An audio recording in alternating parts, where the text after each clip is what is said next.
네, 오늘 정체성 회복 네 번째 나갑니다. 이 땅에 사는 모든 존재하는 인간은요,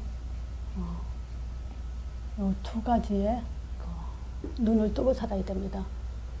첫 번째가 할 일이 있어요. 또 두 번째가 하지 말아야 될 일이 있어요. 세상 사람들은 자기네들이 생각할 걸 다 생각하고 볼 걸 다 보고 있다고 생각하죠. 그렇지만 이 두 가지 구분을 못하고 있어요. 할 일과 하지 말아야 될 일. 자, 할 일은 뭐냐면요, 신앙생활이에요. 이건 피할 수 없는 겁니다. 해도 되고 안 해도 되는 일이 아니에요. 신앙이라는 것은 믿음이죠. 생활이라는 것은 삶이죠. 요거를 하지 않고는 이 땅에 살면서 자기가 아무리 똑똑해도 그 똑똑한 머리 가지고 오히려 실패하게 돼 있어요. 또 하지 말아야 될 일은 우상. 형상 우상을 만들어 놓고 섬기는 것도 우상이지만 하나님보다 더 사랑하는 거, 이것도 우상이죠. 그리고 육적인 일과 선택, 이런 것들은 절대 하지 말아야 될 일이죠. 하는 것만큼 손해보게 돼 있죠. 하는 것만큼 망하게 돼 있죠.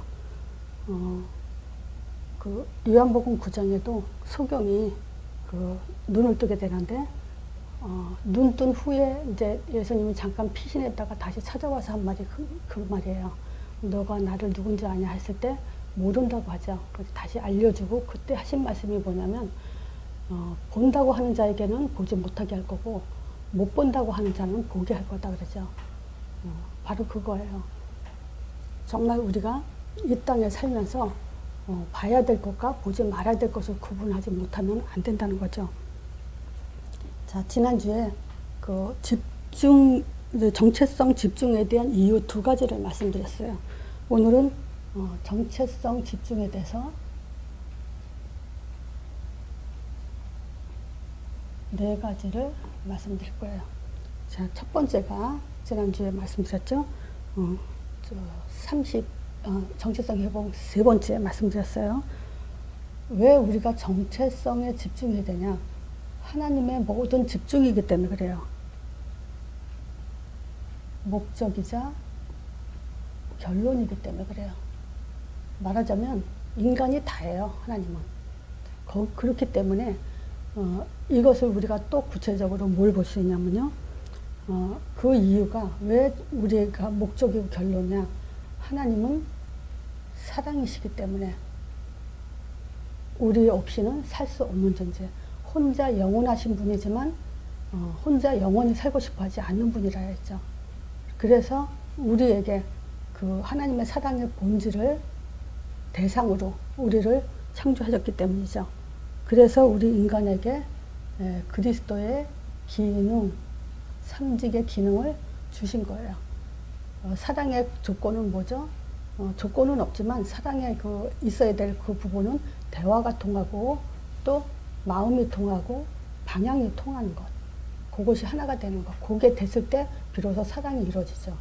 그래서 하나님은 인격적인 분이시기 때문에 일방적인 사랑으로 하는 게 아니고 끌고 가고 너 나 사랑해라가 아니라 너 나 사랑할래? 라고 이제 노크를 하셔서 그리스도의 기능을 회복시키시죠. 그리스도를 통해서 또. 자, 그리고 두 번째가 정체성을 집중해야 되는 이유가 뭐냐면 이 세상의 문제, 근본 문제도 있지만 모든 문제, 이 문제 때문에 이 문제를 이길 수 있는 방법도 내가 누구냐에 따라서 그 문제 보는 눈이 달라지죠. 우리는 인간은 환경에 의해서 움직여지기도 하고 사고의 영향을 받기도 하고 또 상처 등 여러 가지 인간관계 이런 걸 통해서 사람들은 많은 그 상처도 받고 문제도 생기고 고통도 받고 막 이러죠. 근데 내가 누구냐라는 것을 분명하게 알면 할수록 이 문제 보는 눈이 달라진다는 거죠.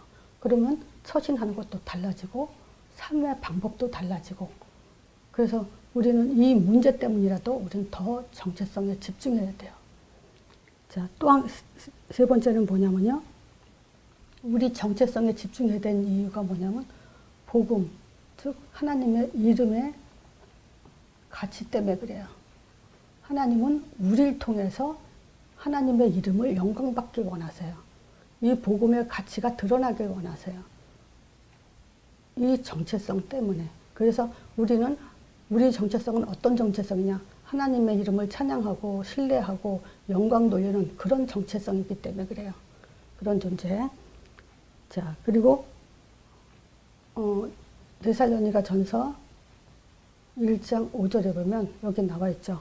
이 복음은 말로만 우리에게 이른 것이 아니라고, 오직 능력과 성령과 큰 확신으로 된 것이기 때문에 이 복음 안에는 하나님의 능력과 또 그 성령의 역신으로 우리에게 임하기 때문에 그런 존재라는 것에 대해서 지금 집중해야 될 이유죠. 또 마지막으로 하나님이 일하시는 방법이기 때문에 우리는 정체성에 집중을 해야 되죠. 자, 하나님이 일하시는 방법, 뭐 사람 통해서 일하신다는 거죠. 나를 통해, 여러분을 통해서 일하신다는 거예요. 그래서 정체성 회복 세 번째는 이 두 가지를 했어요. 근데 이제 이 두 가지를 다 이제 마음속에 담으셨다면, 이번 주에는 이 네 가지를 다 같이 집어넣으시고, 우리가 어떤 어마어마한 존재인지 더 이렇게 뿌리내리는 시간 되기를 원합니다. 자, 그래서, 지금 3강에서는 이 정체성 집중에 대해서 말하기 위해서 원래 인간과 타락한 인간과 회복한 인간 요 세 종류로 이제 설명을 드렸어요. 자, 그 중에서 오늘도 하나님의 집중, 요 근거를 성경을 통해서 확인시켜 드렸죠. 근데 이 성경은요, 한번 지나가고 끝날까봐 좀 뿌리내리기 위해서 오늘 또 메시지 뭐 다른 거 거창하게 또 준비하지 않고, 지난주에 한 것에 대해서 또 계속 좀 반복하고 싶어요. 왜냐하면 너무 중요하기 때문에. 자, 하나님의 집중에서 그 성경에서 나타난 그 부분을 보면 우리는 어떻습니까? 정말 더 확신하게 되겠죠. 그 중에서 창세기 18장 17절. 아브라함에게 아무것도 숨기지 않는다. 그러셨죠. 또 암모스 3장 7절에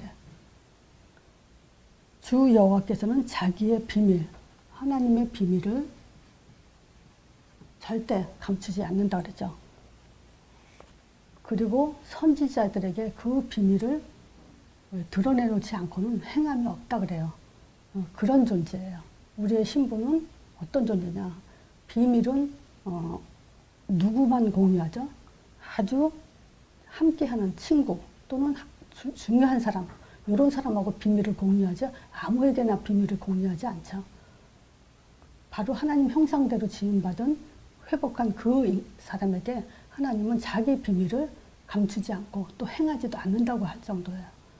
거기에 이제 우리는 우리의 정체성, 가치를 뿌리내리는 그런 내용들이라는 거죠.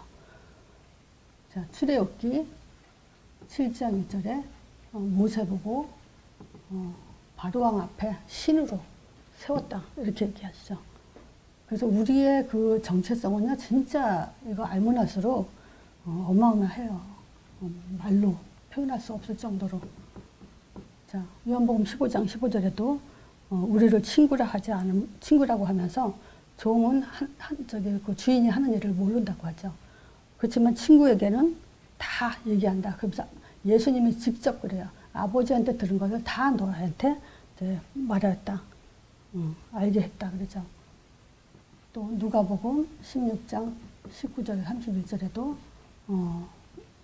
모세의 글, 성경을 말하는 거예요. 그리고 그곳에는 선지자들이 있기 때문에, 또 전도자들이 있기 때문에 그들을 통하지 않고서는 죽은 자가 갈지라도 권함을 받지 못할 거라고 했죠. 이게 하나님의 집중이라는 근거예요. 우리에게, 하나님 형상인 우리에게. 자, 또 한 가지는요.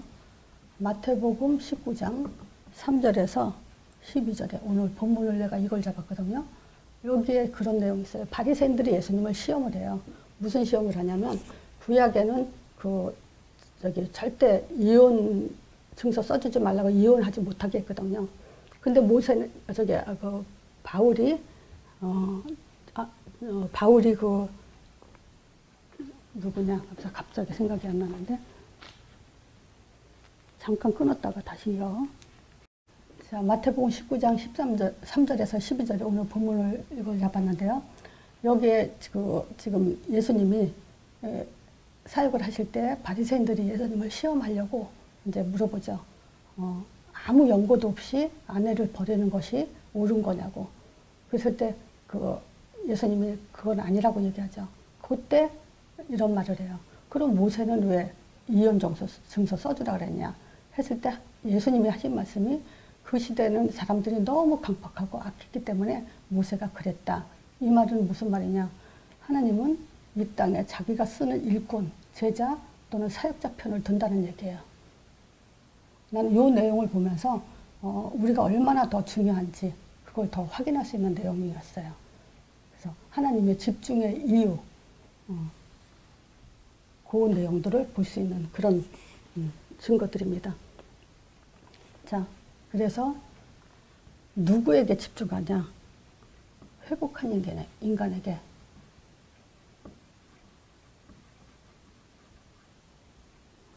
자, 이 회복한 인간은 언약 하나님의 비밀을 잡고 이어가는 사람이죠. 그래서 하나님의 모든 초점은 구원에 있다고 말씀드렸어요. 자, 제가 지난주에 이 복음 5가지 설명하면서 이 하나님의 아들에 대해서 이런 질문을 해봤어요. 왜 하나님은 자기를 드러내놓기를 왜 아들을 통해서 자기를 드러내셨냐? 여러분은 이 질문에 뭐라고 대답하시겠습니까? 왜 아들을 통해서 자기를 드러내셨나? 그 이유는 간단해요. 다른 방법은 사단도 따라할 수 있어요. 자, 사람들은 하나님 체험을 어떻게 하죠? 방언을 갖고도 체험한다고 하기도 하고요. 병고침, 자기 질병을 하나님한테 기도해서 그 병을 낫다라고 간증을 들어봤어요.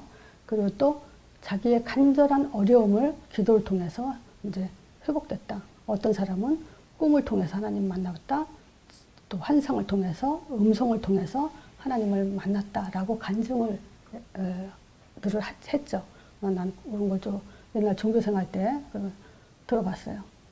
근데 그런 모든 방법은요, 사단도 따라할 수 있어요. 방언도 모든 종교가 다 하죠. 꿈, 환상, 체험. 그렇지만 아들이 오신 이것은요, 아무도 따라할 수 없어요. 이것만 하나님의 최고 방법이에요. 자기를 드러내는 방법. 또 예수 이름도 따라할 수 없어요. 예수 이름으로는 권세가 있기 때문에 사단이 꺾이죠.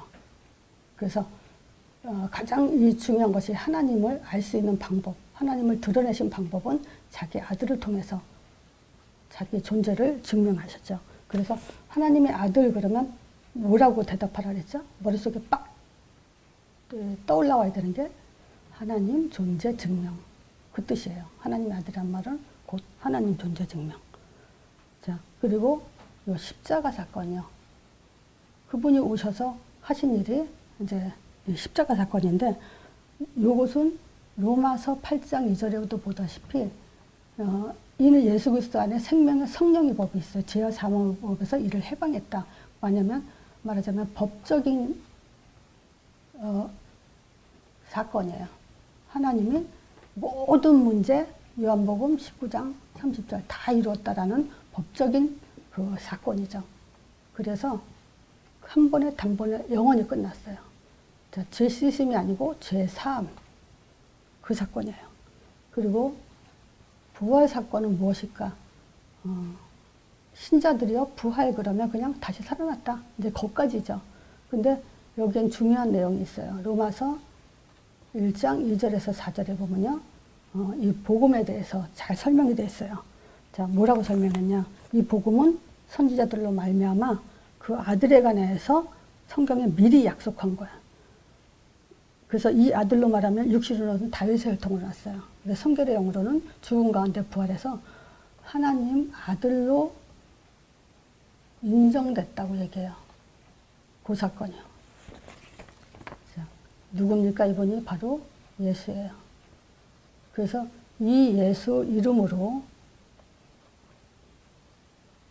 이제 성령을 우리에게 보내주시죠. 자, 네 번째. 그래서 이 성령은, 저기, 10분 메시지에 제가 한 가지 하면서 그 예수 이름은 이제 두 가지가 나오죠. 하늘 권세, 땅의 권세. 예수님이 그랬죠. 하늘과 땅의 모든 권세를 내게 주셨으니. 그래서 예수 이름은 하늘 권세, 땅 권세. 이것만 보더라도 우리는 예수 이름의 초점을 정확하게 이해할 수가 있죠. 왜냐? 보통 보면요. 그 성령 충만 달라고 기도할 때 예수 이름으로 부르면서 성령 충만 주시옵소서. 또 흑암 결박할 때 예수 이름으로 흑암 결박시켜 주시옵소서. 이걸 따로따로 한다 그랬죠. 근데 이 예수 이름은 하늘 권세, 땅 권세라는 것은 이런 일들이 동시에 일어나는 거예요. 그래서 그 성령 충만이 뭐냐? 예수 이름. 흑암 결박이 뭐냐? 예수 이름의 힘이 가는 거예요. 그래서 예수 이름의 힘이 가면서 성령 역사로 흑암이 꺾였다라고 초점을 둬야 되는 거죠. 근데 보통 사람들은 성령 충만에 초점 가고 사단 결박에 초점이 가 있죠. 그러면 결국 뭡니까? 왜 사단이 결박 안 됐지? 왜 성령이 안 충만해지지? 이렇게 가죠. 그럼 결국 뭐냐? 예수 이름을 신뢰하지 않았다는 거죠. 그런 원리가 돼요. 그래서 신자들이 잘 믿는다고 하면서 그 초점을 놓치는 것 때문에 결국 시간이 가면 갈수록 복음의 그 뿌리가 내리는 것이 아니라 종교로 자꾸 흘러가게 되죠. 굉장히 중요한 내용입니다. 이걸 녹취해서라도 잘 이해하셔야 돼요. 자, 그리고 다섯 번째. 사도행전 1장 8절. 자, 이거는 예수님의 마지막 명령이에요. 이건 뭐냐? 하늘 권세와 땅 권세를 지속하는 방법이에요. 우리는 이 땅에 살면서 땅 끝까지 가라는 것은 지속해야 된다는 거예요. 자, 그래서 구원이 뭐냐 했을 때 1단계로 하나님 떠난 인간이 하나님 만나는 거, 죄에서 해방되는 거, 사단의 손에서 빠져나오는 거 그랬죠. 자, 그리고 지난주에 한 것처럼 구원이 뭐냐 했을 때 요거는 방패, 우리의 신명기 33장 29절에 그랬죠. 그 구원이 우리의 방패고 성령은 요거는 칼이라고. 그래서 막아주고 공격하고. 자, 그걸 가지고 우리는 세계복음하는 거예요. 땅끝까지 가는 거예요. 전도자, 즉 이 답을 가진 사람에게는 하나님이 또는 예수 이름 부르는 자에게는 이 성령, 방패가 되고 또 성령의 능력으로 하나님이 권능을 주셔서 땅끝까지 가게 하시죠. 그래서 이 구원 그래도 이 다섯 가지가 나와야 되고요. 복음 그래도 이 다섯 가지가 설명이 돼서 요것이 돼야 온전한 믿음이 가졌다라고 할 수 있는 거예요. 그래서 뭐 십자가만 강조하는 뭐 목사님도 있고 또 뭐 성령의 능력만 강조하는 목사님도 있고 또 그러다 보니까 교회가 자꾸 오히려 종교로 가면서 병들죠. 한계가 오게 돼 있고. 자, 그래서 어떤 사람이든 우리 만나서 다섯 가지가 되도록 자꾸 우리가 만들어야 돼요. 그게 바로 행복한 인간입니다. 자, 그러면 여기서 우리의 신분에 따라서 뭐가 오냐면 권세가 오죠. 자, 이 권세는 지금 요거에 의해서 오는 권세입니다. 그러니까 권세 중에 권세는 자, 사도행전 2장 1절에서 4절 요걸 가지고 왕권이라고 그랬죠. 그리스도 고백한 자에게 즉 예수는 그리스도시요 살아계신 하나님의 아들이십니다. 요거 고백한 자에게 사도행전 2장에 이 성령이 그 역사가 임했어요. 즉 요거는 뭐냐면요. 사도행전 1장 1절 또 요건 1장 3절 1장 8절 지금 요거는 사도행전 1장을 말한 거예요. 말씀드린 거. 그러면 1장이 돼야 2장의 역사가 일어나는 거죠. 요 말귀를 알아들은 사람에게 성령을 부어주신 거예요. 그러니까 우리가 그냥 보통 보면 성령 충만 주시옵소서 그랬거든요. 저도 종교생활하면서 뭐 때로는 성령 충만 주시옵소서 사단결 막 이렇게 했는데 그거 아니에요.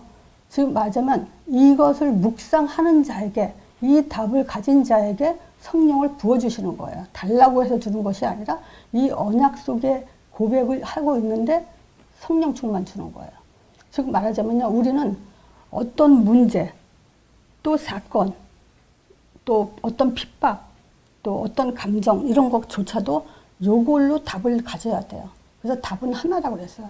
이 답만이 모든 것을 응답을 받을 수 있는 딱 한 가지의 답이에요. 자, 보세요. 우리의 상처 넘어설 수 있게 답을 주신 거예요. 우리의 환경 아무 상관없어요. 왕따 아무 상관없어요.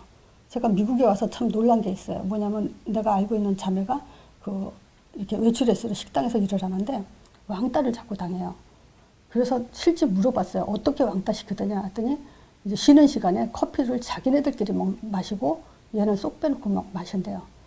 그래서 난 이런 건 드라마에만 있는 얘기인 줄 알았어요. 그래서 참 드라마도 참 저렇게 수준 낮게 한다 했더니 실제 그렇다네요. 그래서 이제 야, 사람들 수준이 그 정도구나. 근데 문제는 뭡니까? 이 아이가, 이 자매가 복음을 가진 자매예요. 그러면 그 왕따 충분히 넘어서 상대가 안 되죠. 그 사람들은 불신자고 지는 어떤 존재인데. 그럼 상관이 없어야 되는데 거기에 스트레스를 받더라고요. 그래서 어떤 상황이든 또는 더 나가서는 우리가 감정적인 문제가 있죠. 어떤 어저께도 1시간 넘게 이제 통화한 그 권사님, 참, 이게 대화하면서 뭘 느꼈냐면 이분 참 귀여우신 분이구나. 그리고 정말 진주같이 보석같이 이렇게 딱 하나님이 뽑아놓은 그런 권사님이시구나. 그런 것이 대화 속에서 많이 이렇게 느껴지더라고요. 그러면서 점점 더 깊이 귀함을 느끼게 되는데 그분이 이제 고백한 거예요. 이 말씀을 사역을 하는데 남편이 이제 가끔 이렇게 책망을 하고 이렇게 지적하고 막 이런다는 거예요. 그래서 이제 그런 걸 속상했고 그럴 때 되면 화가 난다 그러더라고요. 그래서 이 복음을 가지고 그런 것도 감정이 조절이 되냐 이걸 질문하시더라고요. 충분히 되죠. 그리고 그거는 복음이 아니래도 지혜로도 컨트롤할 수 있는 부분이죠. 왜냐하면 남편은 권사님만큼 복음이 이해된 분이 아니잖냐. 그러면 그분 수준에 맞춰서 대화를 해줘야 된다. 사역자는 그래야 된다. 이런 얘기를 쭉 하는데 정말 좋은 얘기를 들었다고 이렇게 고맙다고 인사를 하더라고요. 근데 그런 거예요. 우리는 이 복음 갖고요, 사실은 이 감정까지도 충분히 컨트롤할 수 있는 그런 이제 답이 될 수 있는 거예요. 근데 요것을 우리는 훈련해야 됩니다. 이제 감정 같은 경우는 사실 뭐 갑자기 이게 나오는 거기 때문에 훈련이 되지 않으면 이건 좀 어렵기도 하겠죠. 그렇지만 100% 해야 됩니다. 이거는. 왜냐하면 이 감정은 결국 나를 찌르는 문제이기 때문에 그래요. 내가 상하고 내가 아픈 문제이기 때문에 손해보죠. 이거는. 자, 그래서 지금 요 복음을 가진 자에게 성령 충만 줬다. 그래서 나는 그냥 이걸 묵상하면서 지금 이 묵상할 때 성령 충만 주실 줄 믿습니다 하면서 나는 이걸 묵상을 해요. 너무 좋아요. 그게. 이것밖에는 성령 충만 오는 답이 없어요. 자, 그래서 이 성령 충만이 또 문제죠. 자, 지금 그 마가다락방에 임한 성령 충만에 대한 이해. 자, 이거를 많은 사람들이 오해했잖아요. 근데 우리는 이제 요게 이 복음의 모든 목적의 결론이죠. 말하자면 하나님은 처음부터 왜 복음을 줬냐? 이 성령 충만하게 하려고. 하나님으로 충만하려고. 우린 그렇잖아요. 사랑하는 사람이 행복해야 되잖아요. 그 행복이 뭐겠어요? 함께하는 행복. 정말 이 땅에 어떤 문제도 상관이 없다 하는 만큼 행복. 왜냐하면 이 땅에는 악의 영, 사단의 세력이 있기 때문에 그 속에서도 성령 충만을 주는 것이 하나님의 목적이고 결론이에요. 그래서 내가 옛날에 어떤 분이 그 질문하더라고. 복음이 뭐예요? 그러면 난 잘 먹고 잘 사는 거야. 이렇게 얘기를 했어요. 농담이지만 사실이에요. 뭐냐면 하나님은 이 땅에서 우리가 잘 먹고 잘 살기 원하세요. 하나님으로 행복하기 원하세요. 자, 그래서 뭘 이해해야 되냐? 이 성령 충만은 구원을 완성한 것이다. 끝났어요. 그래서 각 사람에게 부어주신 거예요. 그래서 한 사람 한 사람이 하나님으로 충만한 존재로 완성을 시킨 거예요. 그래서 이 성령 충만 때문에 주시고 나서는 하나님 입장에서는 더 할 일이 없어요, 사실은. 뭐냐, 한 번 하나님, 구원 사역을 해서 하나님의 아들 예수를 보내시고, 또 십자가 이루시고, 부활하시고, 그리고 성령이 우리 안에 완전히 들어오셨어요. 또 할 일이 뭐 있겠어요? 하나님은 더 이상 할 일이 없어요, 사실. 자, 그래서 그 마가다라 방에 15나라 사람에게 뭘 했냐? 하나님의 큰 일, 즉, 이 복음을 말하도록 각 그 사람들의 나라의 방언을 통해서 그걸 전달했어요. 그러니까 성령 충만의 목적도 결국 복음을 말한 거죠. 자, 그럼 보세요. 이 성령 충만 다시 한번 보고 결론을 가졌어요. 하나님은 이 땅의 모든 목적이 내게 하나님의 충만으로 살라고. 요게 결론이다. 그래서 정체성 집중의 초점은 또 여기에 있다고 볼 수 있어요. 결론이죠. 정체성의 결론.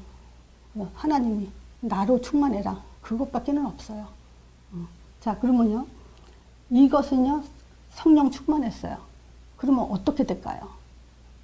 그러면 성령 충만 안에 들어오는 4가지예요. 그거는 사실은 저 같은 경우는요. 이 성령 충만 안에 4가지가 그냥 들어와 있어요. 하나하나 말할 필요도 없이 싹 들어와 있어요. 왜냐하면 성령 충만에 대해서 예를 들어서 이 펜을 가지고 한 3사람한테 물어보세요. 똑같은 거 가지고 이거 어떻게 생겼냐라고 물어보세요. 3사람 말이 다 틀려요. 똑같은 걸 보는데 다 틀리게 얘기를 해요. 그래서 지금 교회가 하나가 되지 못하는 거고 복음이 하나가 되지 못하는 거예요. 근데 성경은 그렇게 말하지 않아요. 이 성령 충만에 대해서 다 똑같이 얘기해요. 자, 똑같이 얘기한다는 증거가 뭐냐면요. 누구나 다 하나님 아들을 통해서 하나님을 알게 했어요. 누구나 다. 누구에겐 꿈, 환상 이렇게 하지 않았죠. 똑같죠. 하나님 아들 통해서. 누구나 다 십자가 통해서 구원받아요. 누구나 다 부활의 능력을 통해서 사망 권세 깨트리게 했어요. 누구나 다 예수 이름 부르면 하나님 자녀 되게 했어요. 성령 충만도 똑같아요. 누구나 다 성령 충만하면요. 전도라는 답을 갖도록 했어요. 방향을 갖도록 그렇게 했어요. 그래서 이거예요. 내가 전도의 답, 방향을 가진 거 보니까 성령 충만한 자구나. 이렇게 보도록 해야 돼요. 방언한다? 성령 충만 아니에요. 또 뭐 응답받았다? 그 성령 충만 아니에요. 전도예요. 하나님은 이제 구원 사역을 다 이뤘기 때문에 이제는 전도밖에는 없어요. 그리고 성령 충만의 역사의 목적과 방향도 전도예요.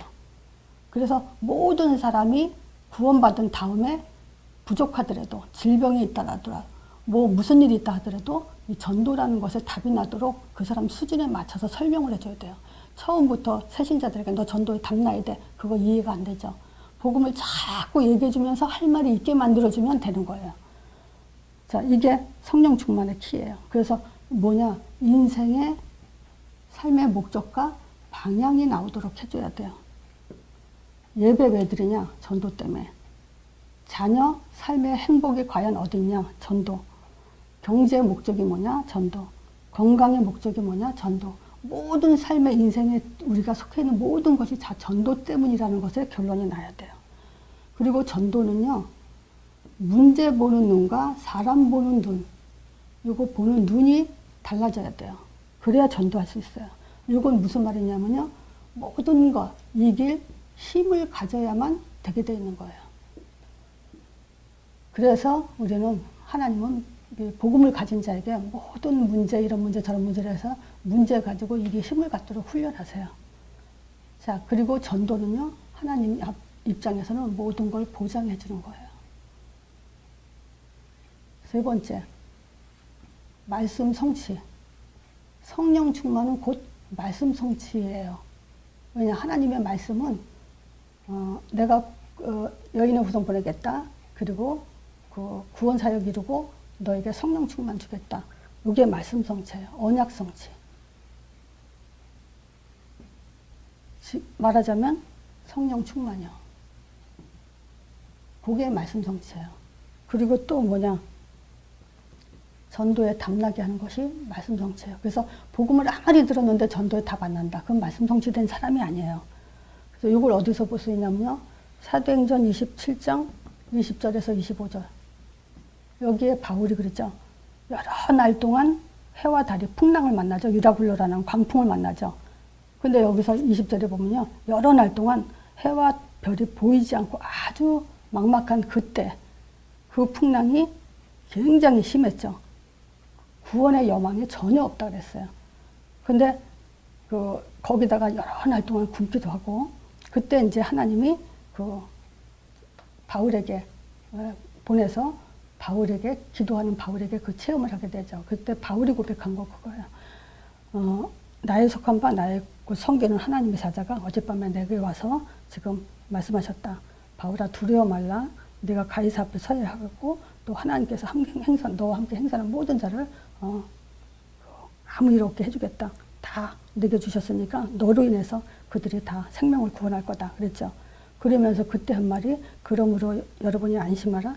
나는 하나님이 말씀하신 그대로 되리라고 믿는다. 그랬죠. 이게 사도행전 1장에 나와 있는 말씀하신 그대로 되리라. 그게 말씀 성취예요. 그러니까 누구에게 있죠? 전도자에게 일어나는 거예요. 전도의 탑 가진 자에게 일어나는 거. 자, 네 번째 제자. 그래서 이 땅에 살면서 신앙생활하면서요. 내가 제자다라는 그 응답을 받지 못하면 정말 불행한 사람이에요. 이게 뭐냐? 최고 응답이에요. 내가 전도자로 선다. 전도에 담났다라는 것은 최고 응답이에요. 그리고 최고의 누림이에요. 뭘 누림입니까? 뭐가 가장 행복하게 누려지고 평안합니까? 다 그거는 육이에요. 근데 이것만이 영적인 진짜 누림이고 영적인 최고의 응답입니다. 자, 다섯 번째 현장이죠. 이 현장은 이제 왕노릇하는 자리예요. 즉, 이 현장은 에덴 동산에 축복이 있는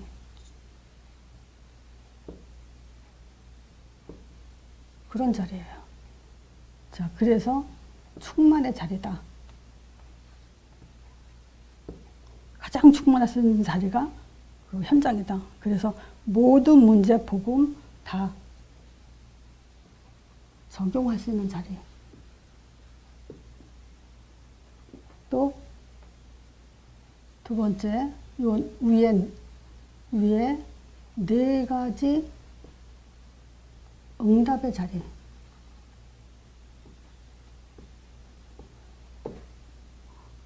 또 말씀 성취의 자리.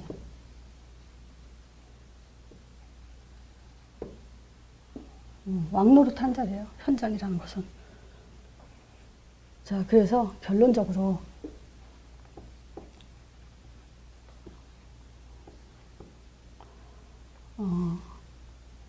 이 두 가지 눈을 떴다면, 즉 사도행전 1장과 2장에 눈을 떴다면요. 다시 올려면, 자, 요거는 사도행전 1장입니다. 요거는 사도행전 2장입니다.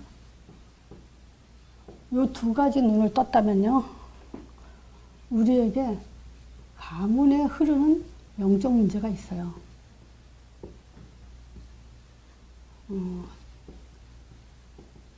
특히 질병 같은 거. 이런 문제가 있을 수 있거든요. 근데 이렇다 하더라도 이 질병이 흐르는 영적 문제가 있다 하더라도 이 두 가지만 된다면요. 그 질병에 묶이지 마세요. 뭐냐면 상관없어요. 아파도 할 일 다 할 수 있어요.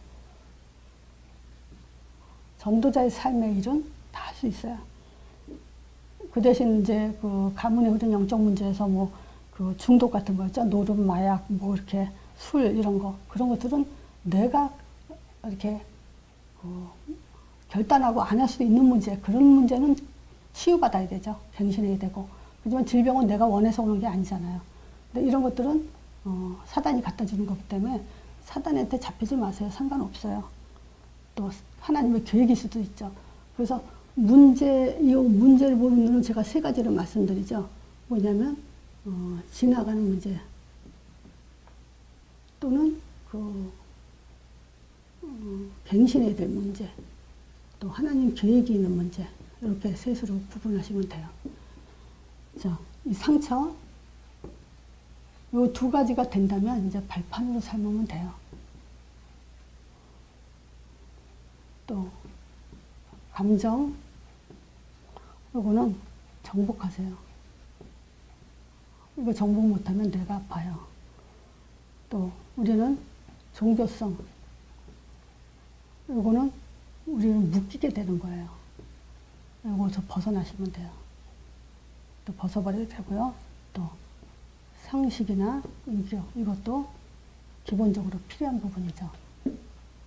이런 것도 상식과 인격이 안 되면 이제 한계가 오기 때문에, 그래서 이런 것들만 지금 우리가 잘 지혜롭게 극복해 나간다면 반드시 우리는 사도행전 1장, 2장 속에서 말씀 성취 속에서 내 정체성이 얼마나 중요한지 최고 응답을 받게 되는 그런 답입니다.